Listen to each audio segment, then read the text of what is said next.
Multiplication by 5. రెండు కాన్సెప్ట్లు ఉన్నాయి sir, right.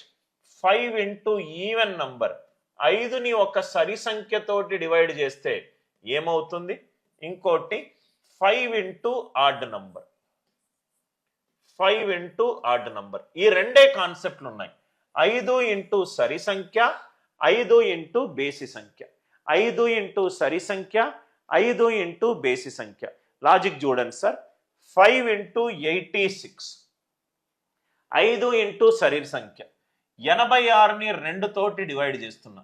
ఏదైతే నంబర్ 5 తోటి లబ్ధం అవుతుందో దానిని 2 తోటి డివైడ్ చేయండి. 86/2 ఎంత? 43. 43 రాయండి, ఎండింగ్ 0 పెట్టండి, ఫినిష్. 5 ఇంటూ సరి సంఖ్య. 288 divided by 2. 2 1s are 2, 2 4s are 8, 2 4s are 8.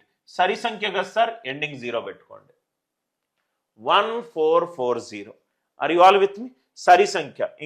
ఇంకో ఎగ్జాంపుల్ కూడా చెప్తున్నాను. 5 into 782, 5 into 782.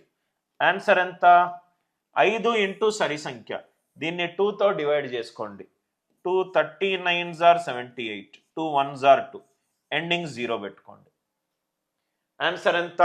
3910. 3910. 5 into any even number. Logic అందరికీ క్లియరా? 5 ఇంటూ ఆడ్ నంబర్ చూద్దాం. 5 ఇంటూ 43. దీనికి ఒకటి తగ్గించండి. 43 మైనస్ 1 ఎంత? 42. 42లో సగం ఎంత? 29. సరి సంఖ్య బేసి సంఖ్య ఉన్నప్పుడు యూనిట్ డిజిట్ 5 పెట్టుకోండి. 5 ఇంటూ బేసి సంఖ్య 423. దీనికి ఒకటి తగ్గించండి. 422.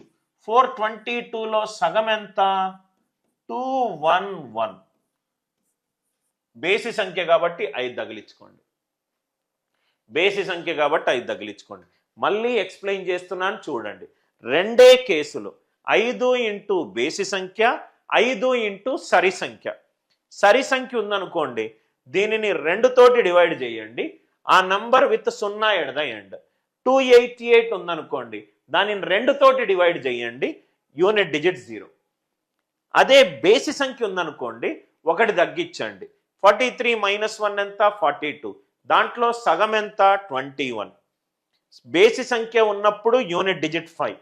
సరి సంఖ్య ఉన్నప్పుడు యూనిట్ డిజిట్ ఎంత? 0.